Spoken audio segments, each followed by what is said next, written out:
ส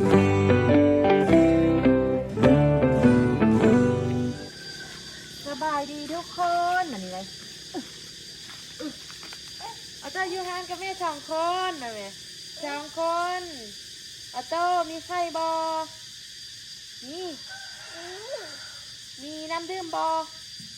นี่ไอ้เนี่ยเอาบุลงมาลงหรือบุลงโอ้ลงไปเอาคุณต่อได้ไปเอาได้ไปเอาอะไรเอาอันนี้บอกเสียเปลือก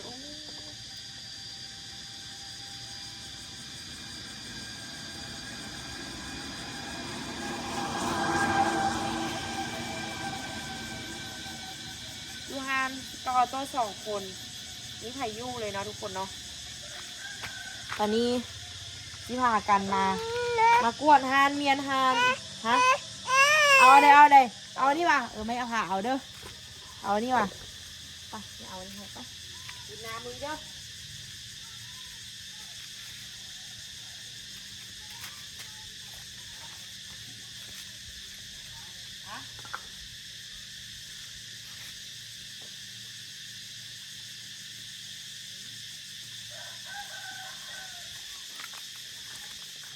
มาเอาโต้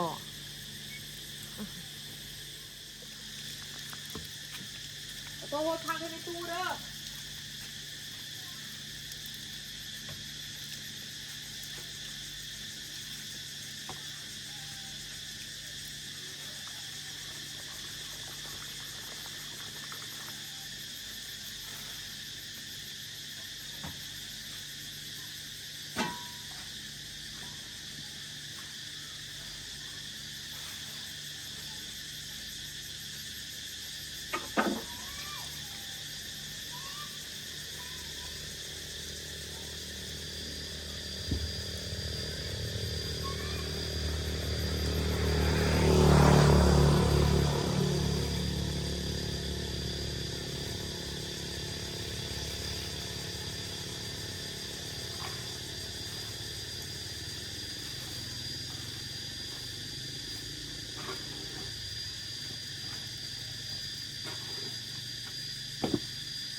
ออเดอร์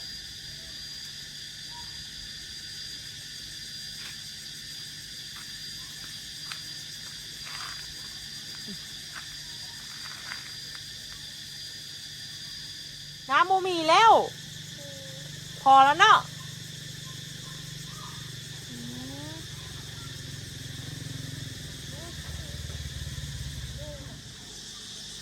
ดังนึงก็อันนี้เลย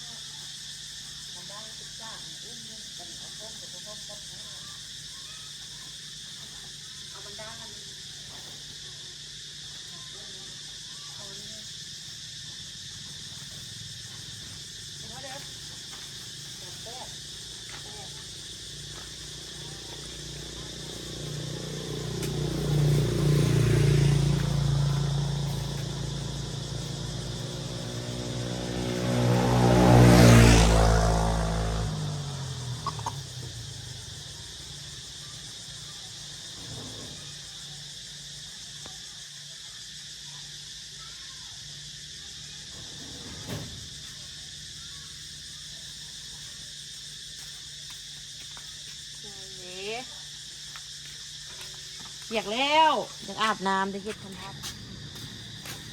อย่าสูบซันนี่กับมดทุกคน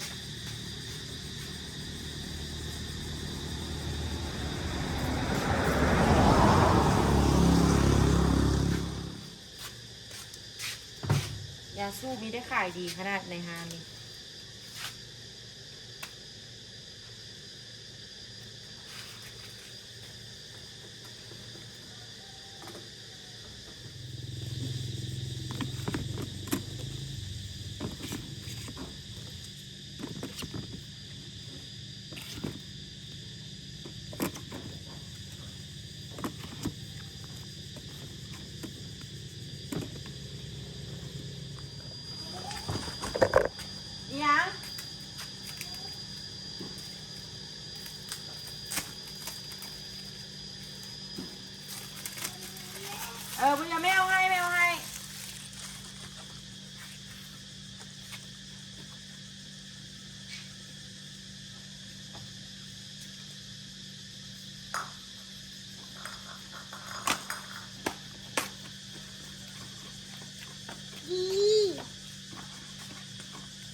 จอใจ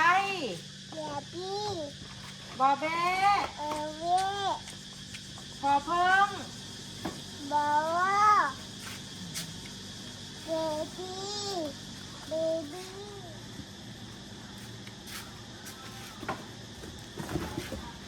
จับมีก่อนนี่ก็โซนขายดีค่ะตัวนี้อะไร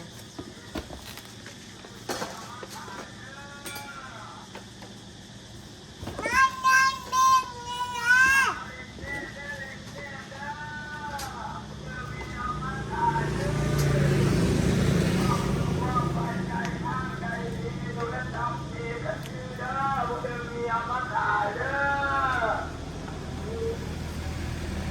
นั่นนั่นนั่นวะแม่นั่นนั่นนั่น อุ้ย นั่นนั่นนั่นนั่น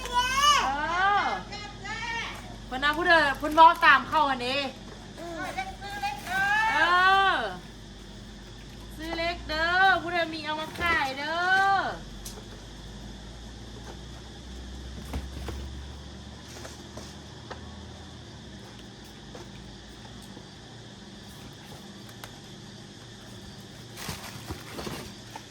นั่นนี่นี่มันนี่ นี่มีเดี๋ยวยังไงจ้า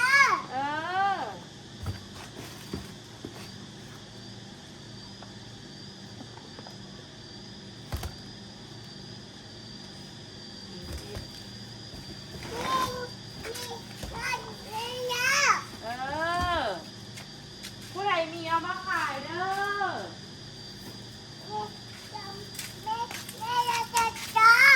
ผู้ใดมีเอามาขายให้โต้เด้อ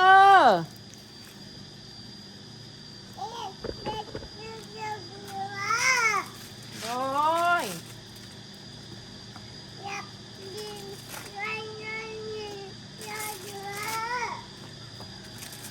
มาเด้อ มาเด้อ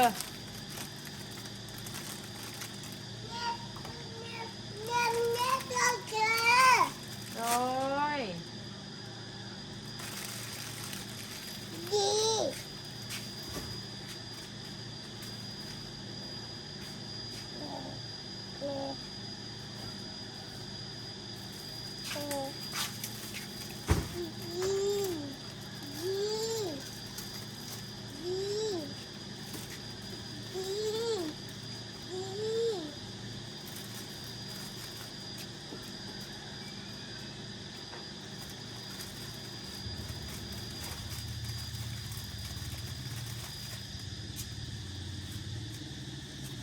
เอาโต้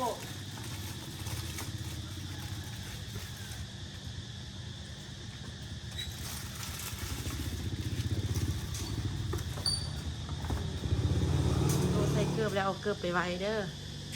ไปไว้เด้อ เอาเกือบไว้เด้อ เอาวางไว้บอกเอาไว้ห้องนอน เอาไว้นี่ โอ้ย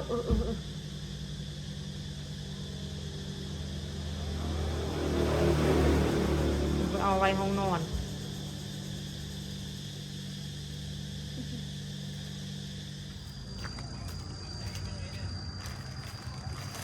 นี่ภารกิจทุกคน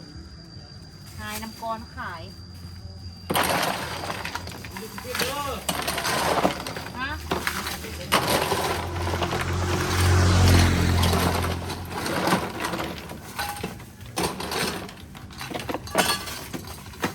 จะไปไหว้ไหม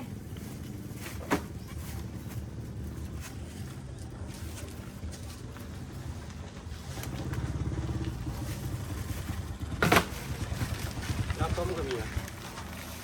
ตัวให้เลยตัว ที่เราบ่ทันต้มเลย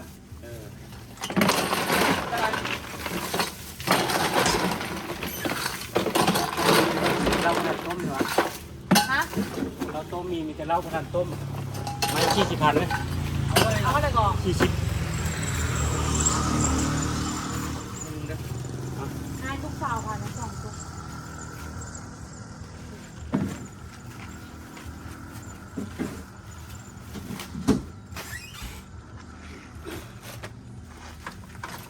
บองเสร็จแล้ว แถวหันแหละมัดแถว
กับพวกฟองเหรอ นี่เงินตัวนึงเนี่ยมัน ฮะ เงี้ยตัวนึง พวกเงินนะนี่นะ เอาไปได้ กินได้จะน้อยด้วยไอ้พ่อได้กำลังบอกแรกกำลังฟัก พวกฟองได้ ได้ลูกมันชี้โตไปเลี้ยงลูกก็ได้เดี๋ยวนี่ตายกุกไปเรื่อยเรื่อยวันตุ่นมุมนี่เลยลูกกุกเลยแม่มันก็ลูกกุกนี่นะ นั่นสิเบิ่งลูกก็เป็นยังไงวะลูกมัน นำไปเด้อ มันน้อยอยู่อ่ะ โบ้มันเดือดพี่พ่อ สิเลี้ยงวะลูกมัน เลี้ยงเนี่ยเนาะไม่ได้กินแม่มันเนี่ยลูกมันเลี้ยง เอาไม่ได้ให้มันกินเนาะ มากล้วยมันนั่นแหละเป็นเลี้ยง ซื้อตัวนึงบ่อ่ะ โอ้เราไปค่าย เลี้ยงเนาะ เราไป เดี๋ ค่าย ยวไปเบิ่งก่อน ไปเบิ่งแม่เราเป็นเราค่ายเองก็เงินนะเลี้ยงตัวนึง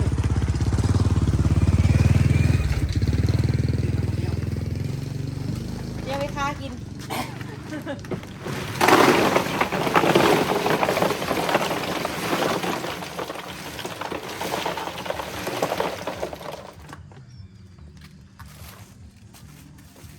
เอามาให้เขาเลยเด้อ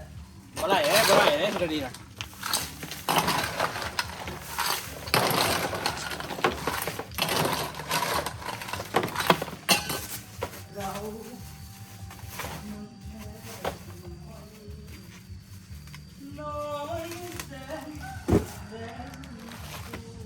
อันนี้ถุงละ5,000กีบเลย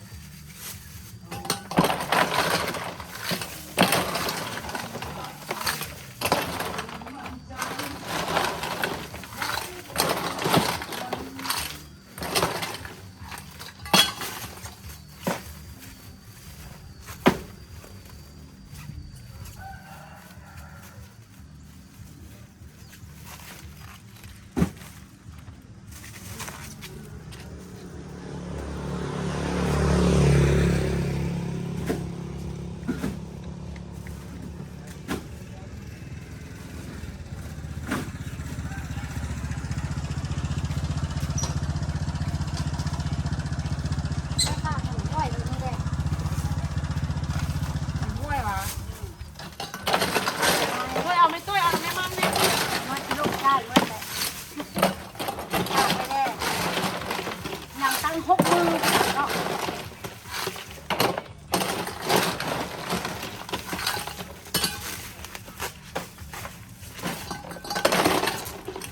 มือเหรอวะห้วยเนาะ แม่บอกงูได้ไปจากมือ นี่จะปียังสิเบิดวะ ชอบปีแล้ว เอิญ เพราะมันได้เขา7 คนแล้วอ่ะ ฮะ มันได้เขา7 8 คนแล้วอ่ะมัน8 คนจริง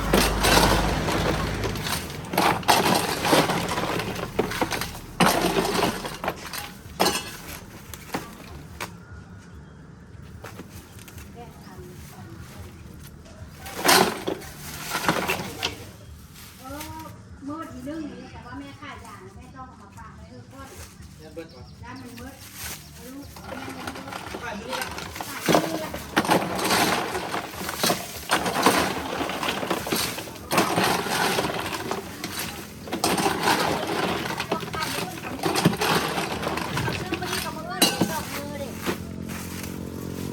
นี่กับเนี่ย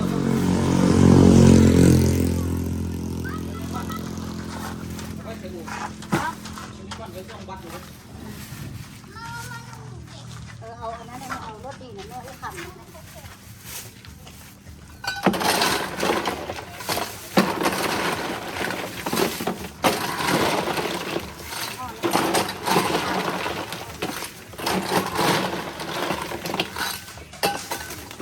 เอามาเด้อเอากระโดดที่นี่เอาไหมที่เรื่องอะให้จุ่มจีกันนะ ก็บอกเขาจีเฮ็ดอันนั้นกินได้ เออ เขาจะกินสิ้นได้ไปเฮ็ดหน้า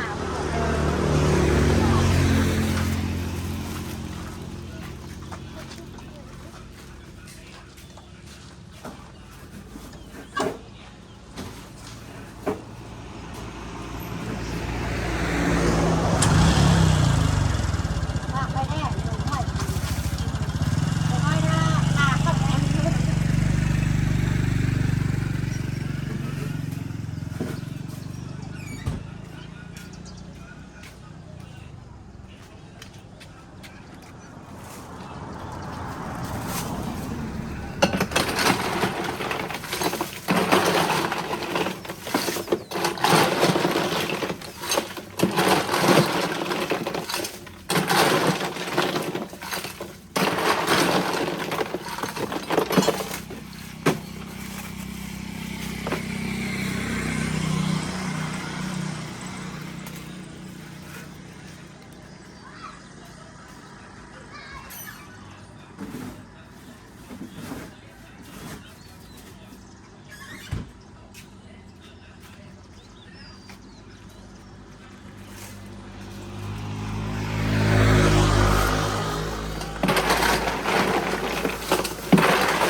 ไปสวรรค์นี่นะ